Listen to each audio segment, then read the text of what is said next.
So Dell, I'm promoting you to panelist here. I just want to, I'll unmute you. I don't know if you've been in Zoom before, but you. Yeah, this is my first time, so I don't know if you can even hear me. I can hear you loud and clear, Dell. Okay, cool. So you could also share your screen if you just hover your mouse over the bottom. You'll see a green box that says share, and then you click that, and we'll be able to see your setup. Okay, I see. All right, let me just readjust some things here. Sure. So what great timing to have you here today with Mnuchin's impromptu press conference and congressional blah, blah, blah about Libra. Yeah, there's a lot of stuff going on in the broad spectrum of things for sure. And it's definitely a very, it's up in the air right now in regards to where we're going to go for the long-term basis. Are you going to share your screen? Yeah, then, okay.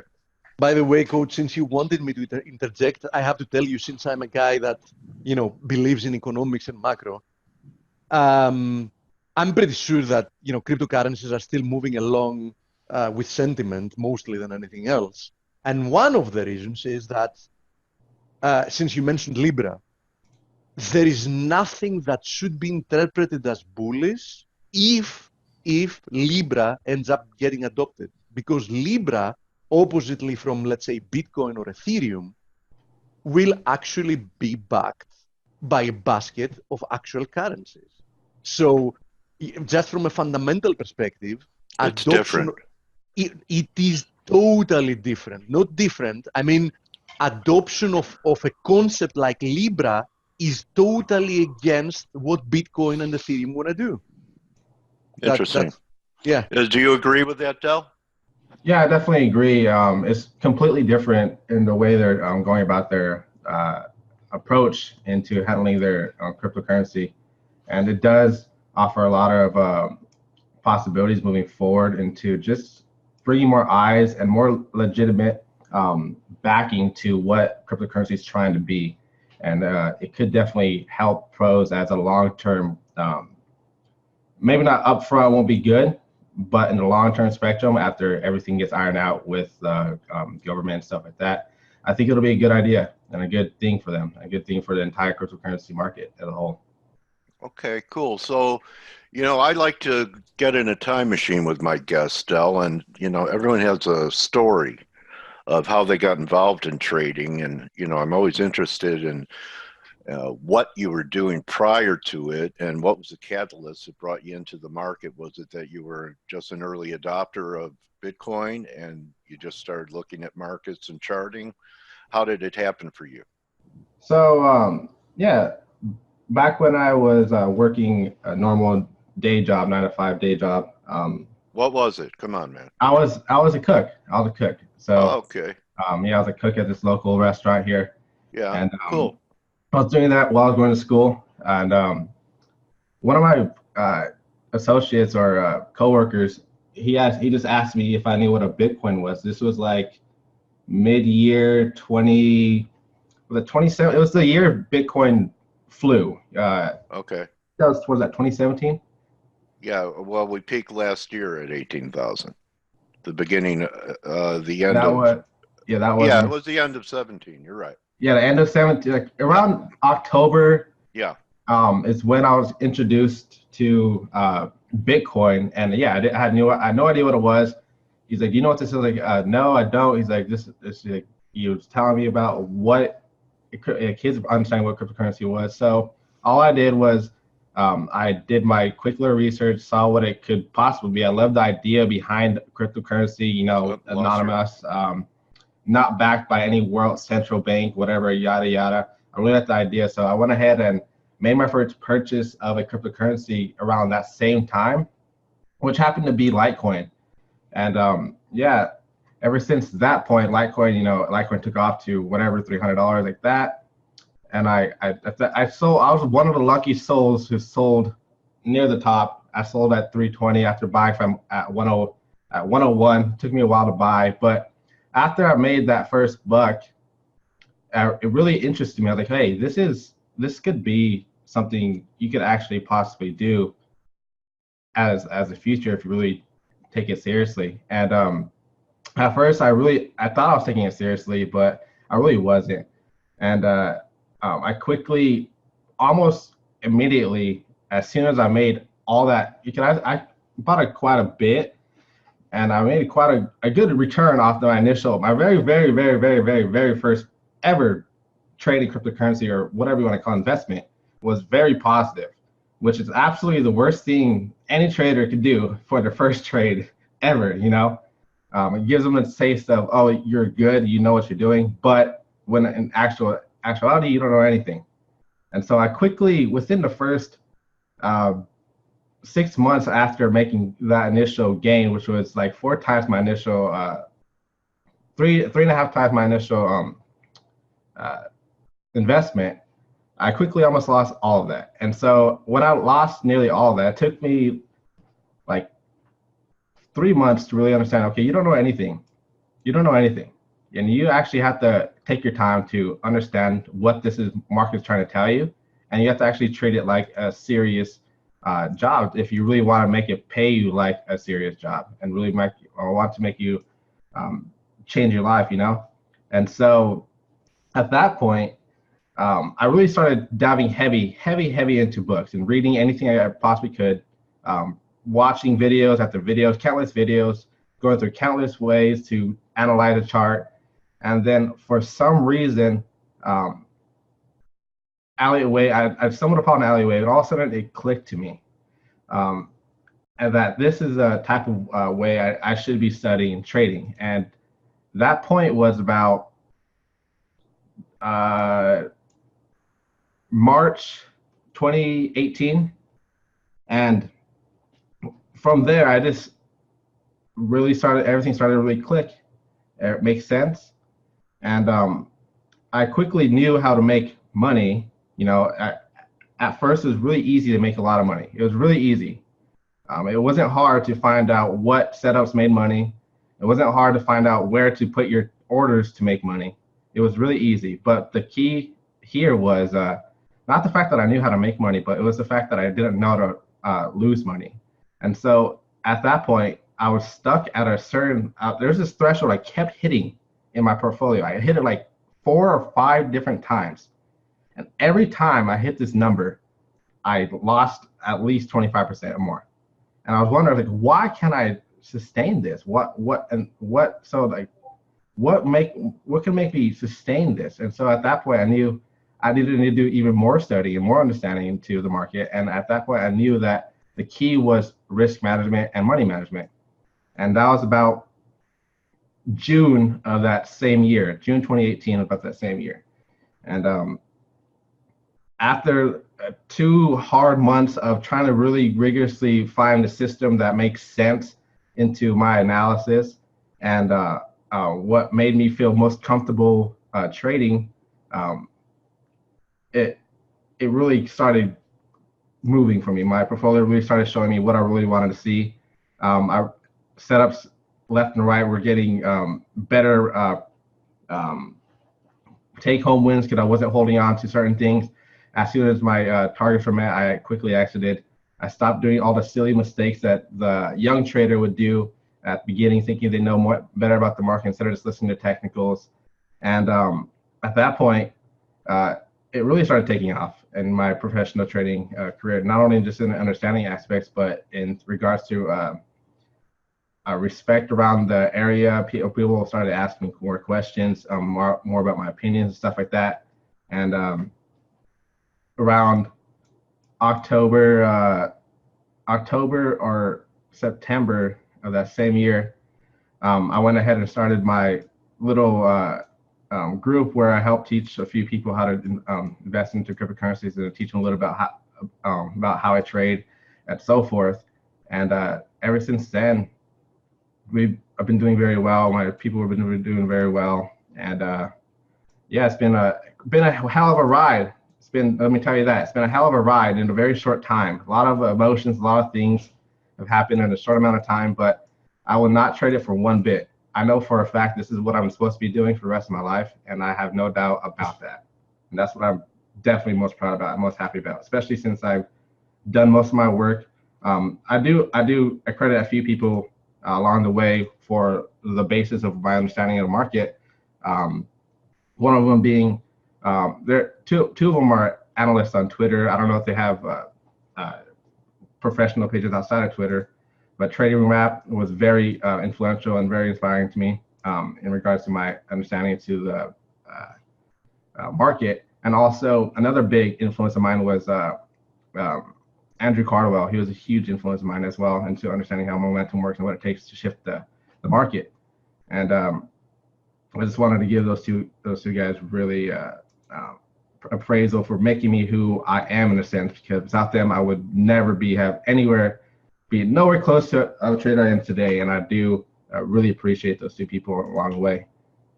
So yeah, it's been a hell of a ride, but it's been fun, and I know for a fact I'm not going to stop here. So it's going to be fun for the remainder of this time, for sure. Yeah. Dale. Hello? For some reason I cannot hear you, bud.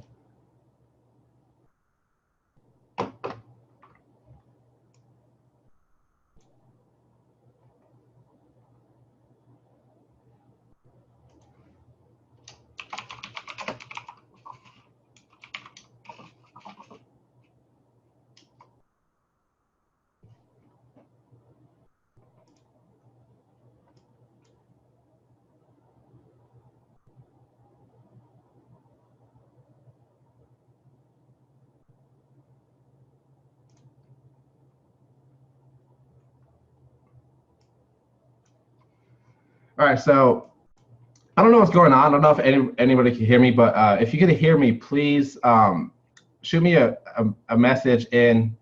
Yes. Okay. Cool. All right. I'm just making sure my I can't hear Dale right now, which is alarming me because I feel like he should be asking questions and stuff like that, and monitoring this. But anyways, yeah, let's continue on this this discussion. You know, hopefully Dale could his audio comes back up or something. I just messaged him on Twitter to see what's going on, just to make sure things are going the correct way, because I never did Zoom, so bear with me.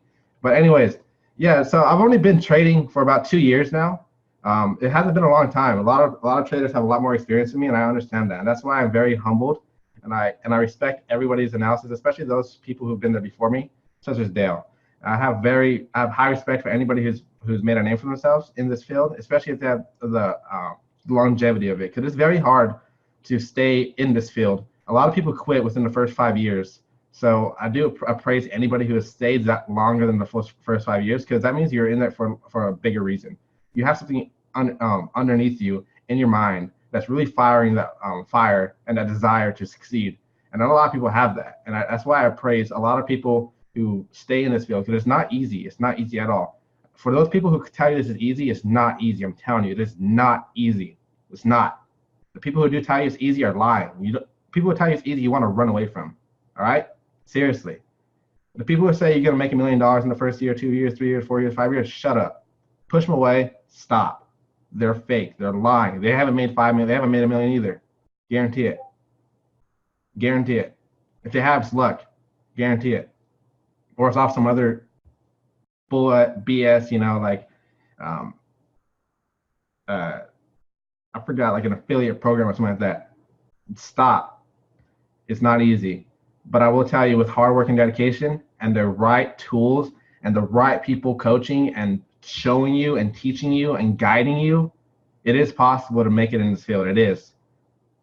But it takes time, effort, dedication, sacrificing time. You have to be very humble. You know, you have to throw away your ego. You can't, if you have an ego in trading, you're not going to be a good trader. You cannot have any ego in trading. Can't. If you have an ego in trading, you're going to be too biased one way or another at all times. Seriously.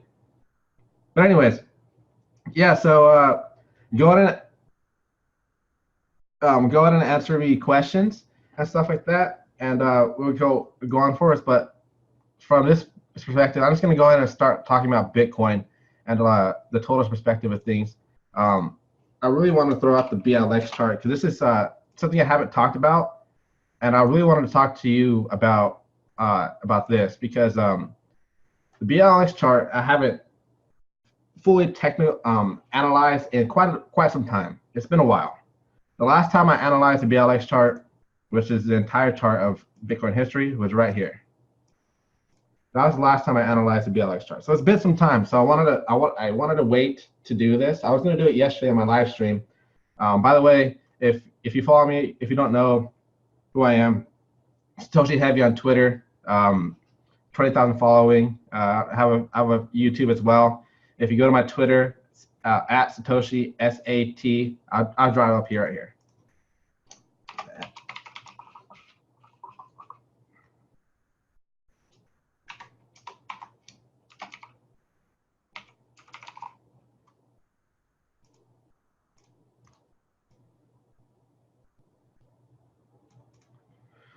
So this is my handle on Twitter. If you follow me, you can go follow my follow a link to my YouTube where you could subscribe to me and also subscribe to notifications. Because I don't teach, but I host a live session every Sunday around midday Eastern Standard Time.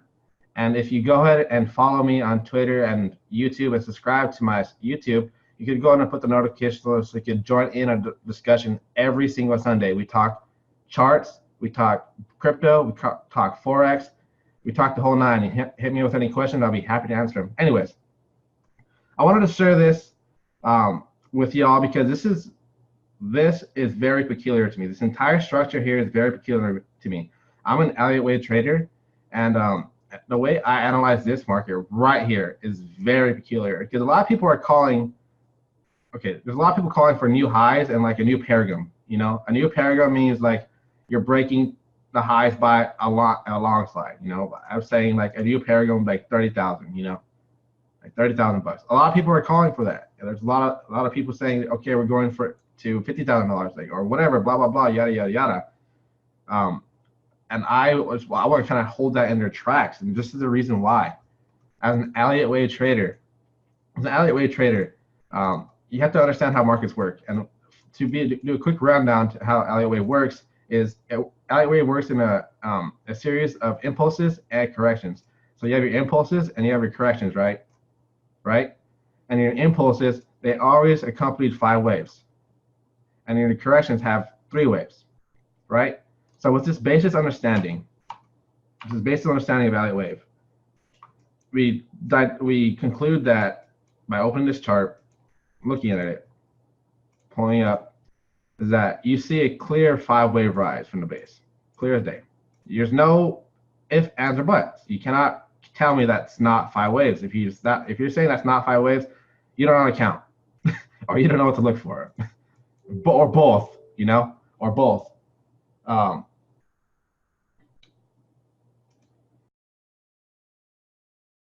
Shoot, sorry, I got a message from Andrew Cardwell right now. He just shoot me a message on Skype.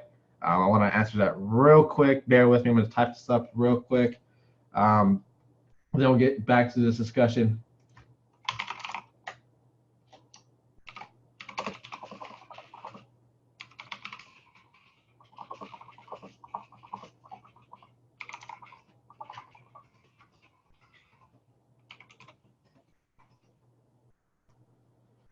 Okay. All right. So, yeah, so there's no doubt about it. And you cannot tell me that this isn't a 5-wave rise from the base.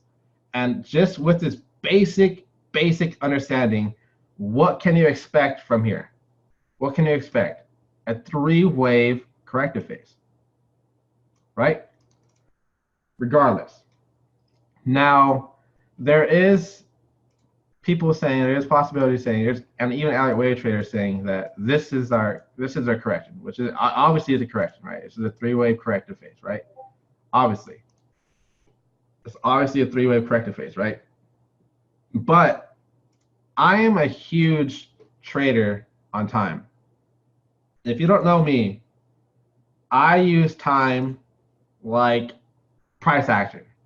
Time is so important to an Elliott Wave trader, and if they don't treat time as an equal to price, I'm sorry, but I guarantee you that Elliotician isn't very good at Elliott Wave, and he's also using other forms of analysis to aid his Elliott Wave analysis. Time is so important. And let me hold on, I'm trying to find this link so I can drop it to Andrew real quick so he doesn't yell at me because right now he's a little upset. I didn't share this freaking thing with him on accident. I don't know how I didn't do that. So I'm going to go and share that with him. Copy. So sorry. So sorry. Get this out of the way. I just really need to share this with Andrew. Real quick, give me a 5 seconds. If you guys don't know who Andrew Cardwell is, he's a very renowned and very respected analyst. He is the grandfather and the godfather of the RSI. He is, if you know anything about RSI, it's probably coming from him. I'm serious.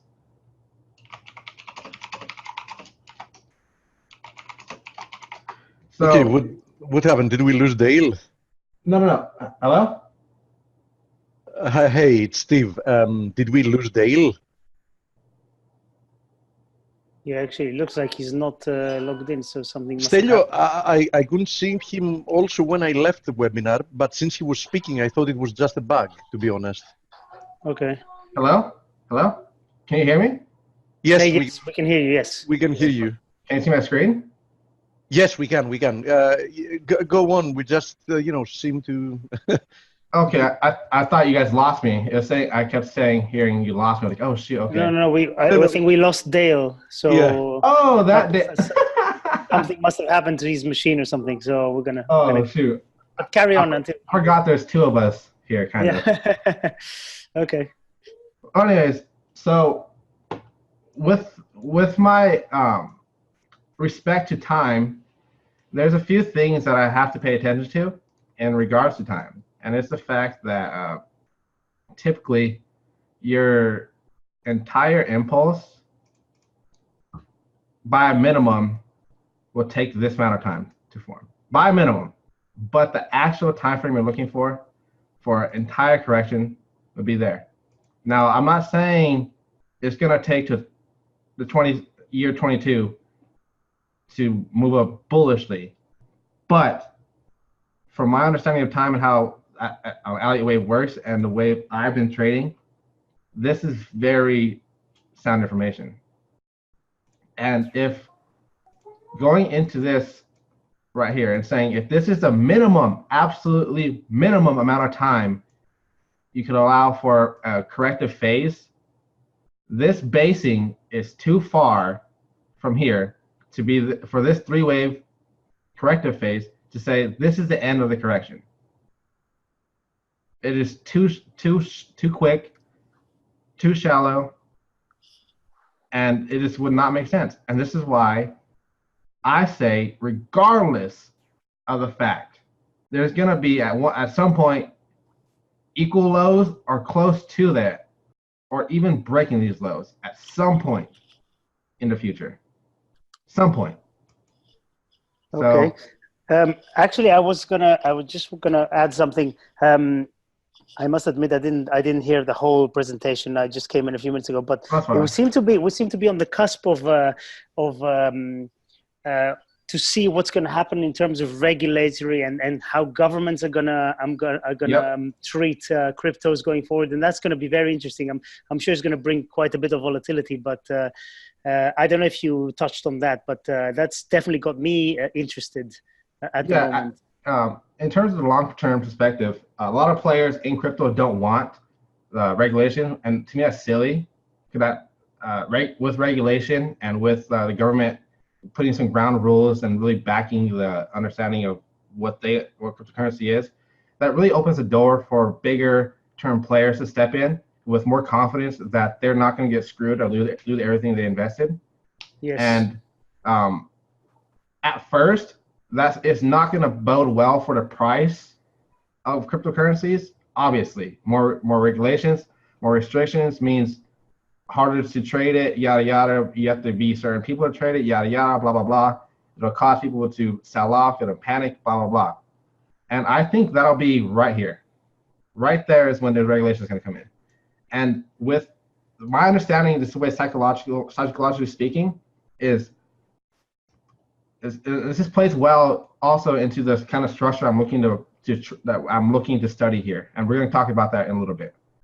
But in my understanding, with, you know, how the government just recently put out that little press video discussing the volatility and not the fear, but their worries in cryptocurrency. Well, that's the first step. And they won't regulate it heavy until this moves volatility again in one direction or another, either up or down. Sorry about that. Yep. I think I personally don't trade crypto, but the thing that has scared me for so long is the fact that you hear stories, oh, you know, 50 million has been stolen and this has happened with this exchange. So I think without regulation, it's going to be very difficult for them to make the big move forward, right? I have no idea what this alert is. Well, shut up. Oh, Ethereum is moving apparently. Okay, well, we have a few more minutes if you wanna. I don't know what you were planning to show, but just you can continue and then we can wrap it up. Yeah. So I just wanted to continue on this quick discussion with the long-term perspective of things.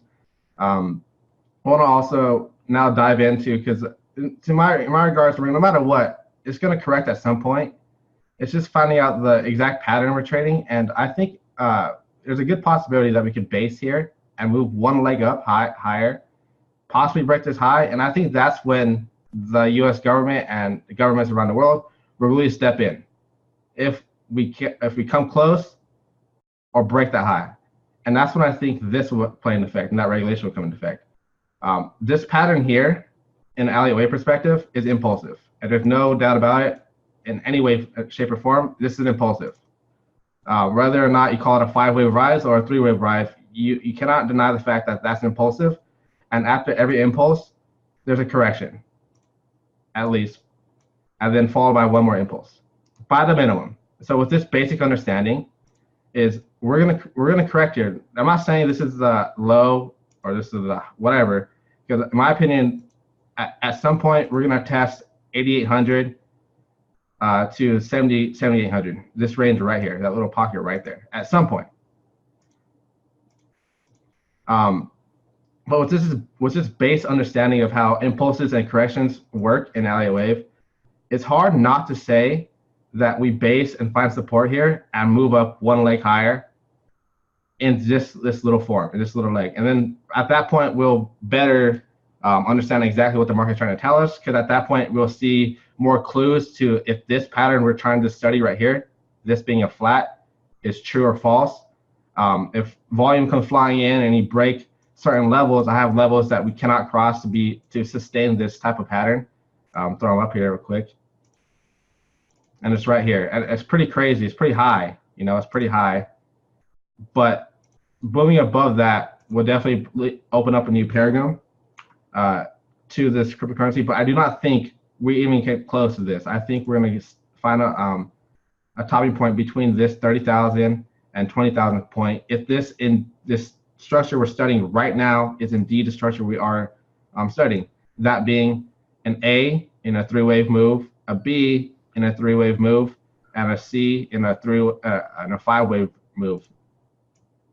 Okay, cool. Well, that sounds good for a kind of a medium-term perspective on it. Okay. I don't know if you covered what you needed to cover before. I think we can call it a day. It's been over half an hour. So thank you. Thanks again for coming and for sharing your views. And we're going to get a hold of Dale just to make sure that he's okay. So thanks again for joining. And thank you. I appreciate the time you guys gave me. I appreciate the opportunity to get my opinion and my voice out. It really fuels my fire and really propels me and really helps my not only myself and my brand, but myself as a trader. So I appreciate that. Thank you so much. That's great to hear. We record this video. Obviously, we're gonna publish it later on. So that will be available for people to watch as well. So thanks again for coming, and we'll see you all tomorrow. And I will finish it with Dale's tagline, which is, don't just count your pips, count your blessings. And thanks everybody for watching, for listening, and thanks again. See you tomorrow. Bye-bye. Bye-bye.